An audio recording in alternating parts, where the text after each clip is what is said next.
ওগো আমার ভাইরা, মালয়েশিয়াতে আমি একবার কোনো কারণে ভিসার মেয়াদ শেষ হয়ে গেল, এরপরে প্রতিদিন দুশ্চিন্তায় ঘুমায়। হঠাৎ করে একদিন ধরাই খালাম, জেলখানায়ও গেলাম। জেলখানায় যেদিন নিয়ে গেল, রিমান্ডে দিল, মালয়েশিয়ায় আচ্ছা মতো টিডোর মানে ঘুমালাম, খুব ঘুম দিলাম। সকালবেলা ফজরের সময় আমার সাথে যারা ধরা খেয়েছে একজন বলছে, কবির ভাই কেমন করে এই জেলখানায় আরামসে ঘুমালেন? কেমনে ঘুমাইলেন আপনি? কোনো টেনশন ছাড়া। আরে বাবা, ঘুম কাকে বলে? আমি বললাম, ওগো ভাই কেন ঘুমাবো না? কারণ এতদিন মনের মধ্যে একটা ভয় ছিল, কবে ধরা খায়, কবে ধরা খায়। ঘুম হতো না যে কবে পুলিশে ধরে, কবে অ্যাটাক হয়ে যায়। আর আজ যখন ধরে ফেলেছে তখন আমার সব দুশ্চিন্তা শেষ। ঠিক না বে ঠিক? আর কোনো চিন্তা নাই। আর কোনো চিন্তা আছে? আজকে আমার আরামসে ঘুম হলো, কারণ আর ধরা খাওয়ার ভয় নাই। ওগো আমার ভাইয়েরা, সূরাটা নাজিল হয়েছে মাক্কি যুগে। এই সূরা মাক্কি যুগে। তার প্রমাণ হলো যখন হযরত ওমর রাদিয়াল্লাহু তাআলা আনহু নবীর মাথা কাটতে যাচ্ছিলেন, মাথা কাটার জন্য রওনা করেছেন, প্রতিমধ্যে ইবনে নাইমের সাথে দেখা। ইবনে নাইম বললেন, ওগো ওমর কোথায় যাও? উলঙ্গ তরবারি নিয়ে, আলগা তরবারি নিয়ে, নাঙ্গা তরবারি নিয়ে কোথায় যাও? কয় আমি রাসূলের মাথা কাটতে যাই। কয় রাসূলের যে মাথা কাটবা, ওই যে ঘোড়ার ভেড়ার বাচ্চা আছে ওইটা কি ধরতে পারবা? কয় এটা আবার কোনো কথা হলো? ভেড়ার বাচ্চা ধরতে পারবো না? কয় ধরি দেখাও দিন। ভেড়ার বাচ্চা ধরতে গেছে, ছাগলের বাচ্চা, গরুর বাছুর, এগুলো কি ধরা যায়? ইউরা যদি ইচ্ছা করে ধরা দেয় তাহলে ভালো, তা না হইলে এগুলো ধরা যায়? তিড়িং বিড়িং করে এদিকে ওদিকে দৌড় দেয়। মুসা আলাইহিস সালাম হযরত ওমর রাদিয়াল্লাহু তাআলা আনহু ধরতে পারলেন না। এরপরে গা ঘেমে গেল, রাগটা বেড়ে গেল। ইবনে নাইম বললেন, ওগো ওমর, যে নবীর মাথা কাটতে যাও ওই নবী কি করেছে তা কি জানো নাকি? কয় না। কয় তোমার ঘরের খবরই তো তুমি জানো না, আবার যাও নবীর মাথা কাটতে। কি ঘটেছে আমার ঘরে? তোমার বোন এবং তোমার ভগ্নিপতি একসাথে তোমার নবী মুহাম্মাদের দিনে ঈমান এনেছে। এই কথা শোনার পরে ওমরের রাগ আরো বেড়ে গেল, যে এতদিন নৌকা চালালাম আর এখন আবার দাড়িপাল্লায় ঢুকলো কিডা? কথা কয় না। দাড়িপাল্লায় ঢুকা যাবে না, ঢুকা যাবে না। এই জন্য ওমর রাদিয়াল্লাহু তাআলা আনহু ছুটে চলে গেল বাড়িতে। বোনকে বেদম প্রহার করছিল বা বেদম প্রহার করেছিল। যেই সময় গিয়েছিল মারার জন্য, ওই সময় বোন ফাতেমা এবং তার স্বামী যে কোরআন যে সূরাটা তেলাওয়াত করছিল, সেই সূরাটা ছিল সূরা তাহা। কোন সূরা? সূরা তাহা। এই সূরাটা মাক্কি সূরা। কি সূরা? মাক্কি সূরা আর মাদানী সূরা। আমরা পার্থক্য বুঝি কিনা? ভাইজান আমার জন্য এত কষ্ট করতে হবে না। আমরা পার্থক্য বুঝি কিনা? আমার ভাই খুব ভালো মানুষ, আল্লাহ তার ভালো জায়গায় বিয়ের ব্যবস্থা করুন, বলেন আমি। বিয়ে হয়ে গেছে? তা আগের থেকে হবেন না? জায়গা 2 বাচ্চা হয়ে গেছে, আর আপনি আমার বাতাস দিচ্ছেন, এটা হইলো? ভালো মানুষ, আল্লাহ নেক হায়াত দিন, বলেন আমিন। এই যুবকেরা, তোমাদের কি অসুবিধা লাগতেছে? 12টা তো বেজে গেছে, এই জন্য একটু কষ্ট হচ্ছে আপনাদের। আর একটু সময় যাব, সামনে আর একটু সময় যাব। আসলে আমি কোনো সময় মাইকদের খারাপ বলতে চাই না, কারণ মাইক একবার পাবনায় খারাপ বলেছি, ও বন্ধ করি বলছে এবার অস করেন, তো এই জন্য ভয়তে আর বলি না। তা আমার মাইক ভাইদের বলবো যে আগামীতে সার্ভিস একটু ভালো করবেন, তা না হলে মাইক ভালো না থাকলে হুজুরও ভালো থাকে না। ঠিক না ভাই? ঠিক। আল্লাহ আমার ভাইকে সার্ভিস উন্নত করার তৌফিক দান করুন, বলেন আমিন। সুযোগ দেওয়ার দরকার আছে না নাই? মেশিন নিয়ে বসে থাকবেন কিন্তু আমরা বেকায়দায় পড়ে যাব, তাহলে তো হবে না। মেশিন যেন কাজে লাগে, আল্লাহ কবুল করুন, বলেন আমিন। একজন প্রশ্ন করেছে, একটা মেয়ের 2টা স্বামী রাখা কি জায়েজ আছে? আমরা তো এখন দেখছি এটাই হচ্ছে, এই বিষয়ে কিছু বলেন। নাউজুবিল্লাহ বলবেন না? আসলে এইগুলো ঘটছে। একটা মেয়ের 2টা স্বামী কি 4টা 7টা পর্যন্ত স্বামী। কি অবস্থা, সমাজটা কোথায় গিয়েছে! আমি কয়দিন আগে পত্রিকায় পড়লাম, 2 স্বামী ঠিকভাবে সে সার্ভিস দিয়ে আসছিল, হঠাৎ করে বেকায়দা হয়ে গেছে, ব্রেক ফেল। মাঝে মাঝে হয় না, সত্য কোনোদিন চাপা থাকে? কথা কয় না, সত্য কোনোদিন চাপা থাকে? একজন নারী 2 জন স্বামী যদি রাখে, এর মতো জাহেল, এর মতো কুলাঙ্গার, এর মতো নিকৃষ্ট পাপী আর এই জামানায় হতে পারে?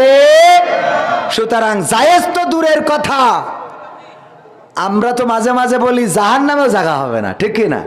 এদের জাহান্নাম মানে কি? এদের জন্য আলাদা স্পেশাল জাহান্নাম বানাতে হবে, যে এদের গতানুগতিক জাহান্নামে দিলে হবে। আল্লাহ যে বিধান দিয়েছে এইটাই আল্লাহর বিধান। আগে হযরত হযরত ইসহাক আলাইহিসসালাম সম্ভবত বা ইয়াকুব আলাইহিসসালামের জামানায় আপন বোনকেও বিয়ে করা যেত, তার শরীয়তে জায়েজ ছিল। মুসা আলাইহিসসালামের শরীয়তে শূকর খাওয়া জায়েজ ছিল, খিনজির জায়েজ ছিল। আমাদের শরীয়তে যেটা নাই সেটা করা যাবে, আমাদের শরীয়তে যেটা নাই সেটা করা যাবে না কোনোভাবে। আমাদের শরীয়তে মেয়ে একাধিক স্বামী রাখতে পারবে, একাধিক স্বামী রাখতে পারবে না। যে আমি কয়েকটা গান শোনাবো, কিন্তু এই ওয়াজটা সবাই শেখা দরকার যে মিনহা খলাকনাকুম ওয়া ফিহা নুঈদুকুম ওয়া মিনহা নুখরিজুকুম তারাতান উখরা। আমরা এই আয়াতটার সাথে অবিচার করছি, কোথায় পড়ার কথা কোথায় পড়ছি, কবরে যেয়ে পড়ছি, অথচ ওই মুর্দা আর ওর সাবধান হওয়ার কোনো সুযোগ আছে? এই আয়াত কেন নাজিল হলো? তৎকালীন জাহেলেরা তারা মুসা আলাইহিস সালাম এবং ফিরাউনের জীবন সম্বন্ধে জানতে চাইলো। আল্লাহ এই সূরার মাধ্যমে জানিয়েছেন। এই সূরার অধিকাংশ আলোচনা ফিরাউন এবং মুসাকে নিয়ে। আল্লাহ রাব্বুল আলামিন এই আয়াত প্রথমে দিয়েছিলেন মুসা আলাইহিস সালামের কাছে। মুসাকে বললেন, যাও ফিরাউনকে সাবধান করো, সে তো বর্ডার ক্রস করেছে, বাউন্ডারি ক্রস করেছে। মুসা আলাইহিস সালাম বললেন, ওগো আল্লাহ, ফিরাউনকে যে সাবধান করব, যদি আমার কথা না শোনে কিভাবে সাবধান করব? আল্লাহ বললেন, তুমি তাকে মুজিজা দেখাবা। কি মুজিজা? তোমার হাতের লাঠি ছেড়ে দিবা, সাপ হয়ে যাবে, হাত বগলের মধ্যে ঢুকাবা আর বের করবা, জলজল করতে থাকবে, আবার বগলের মধ্যে ঢুকাবা, ওই হাত আলোটা বন্ধ হয়ে যাবে, নূরের প্রদীপ নিভে যাবে, এইভাবে তুমি তাকে দেখাবা। বলছে যদি তারপরেও না শোনে তাইলে আল্লাহ কি করব?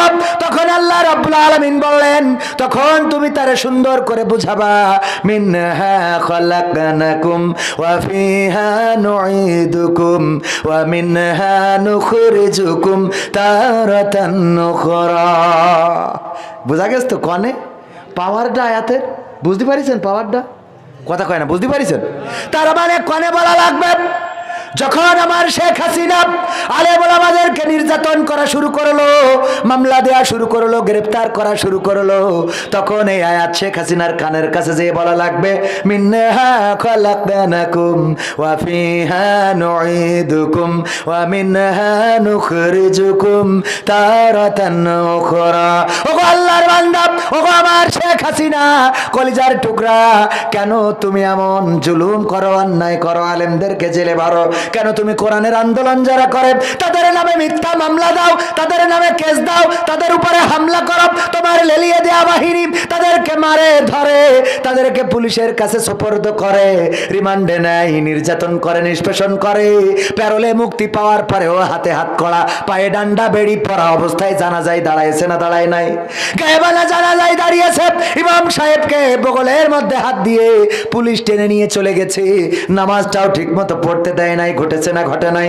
এই কাজগুলো যারা করেছে তাদের কানের কাছে যেয়ে বলতে হবে, আল্লাহর বান্দা, এই মাটি থেকে তোমারে আল্লাহ বানাইছে, আবার মাটিতে ঢুকাবে, আবার একদিন এই মাটি থেকে তোমারে উঠাবে। সুতরাং এত অহংকার, এত পাওয়ার, এত ক্ষমতা কিসের তুমি বলো? কাকে বলা লাগবে? এরপরে বলা লাগবে কাকে? খেলা হবে। ওবায়দুল কাদেরকে বলা লাগবে, কিসের খেলা হবে বলো? কিসের খেলা হবে? তোমার কিসের ক্ষমতা, কিসের পাওয়ার? এত নির্যাতন, এত নিষ্পেষণ, এত হামলা, এত মামলা, এত অহংকার, 16 বছর তো হয়েই গেল, তোমার এত পাওয়ার কিসের? আল্লাহ চাইলে 41 সাল জীবনে আসবে, কথা কয় না? 41টা দূরের কথা, 31ও আসবে না। আমি মাঝে মাঝে বলি, কিসের ক্ষমতা দেখাও? আজকে যে হুমকি দিল, তোর দোকানের শাটার আমি বন্ধ করে দেব, কালকে দেখবেন হঠাৎ করে আমার অর্ধেক পড়ে গেছে। হয় না? হয় না?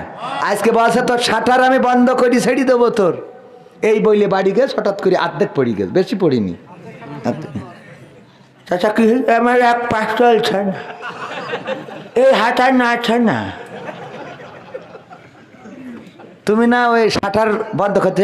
আমি আর পারবো না ভাই, তুই বন্ধ করে নিচ্ছে না। সত্যি বলছি না মিথ্যা বলছি? কিসের ক্ষমতা? সভাপতি সাহেব খারাপ লাগছে শুনে? ঠিক বলছি তো? এরপরে বলবেন কার? সভাপতির। কার? সভাপতি ধরেন অন্যায় করতেছে, জুলুম করতেছে, নিজের বর পিটায় বাড়ি পাঠাই দেশ, এই করেন এরা, এই সভাপতি ধরেন কইল আর কি কেউ আছে না নাই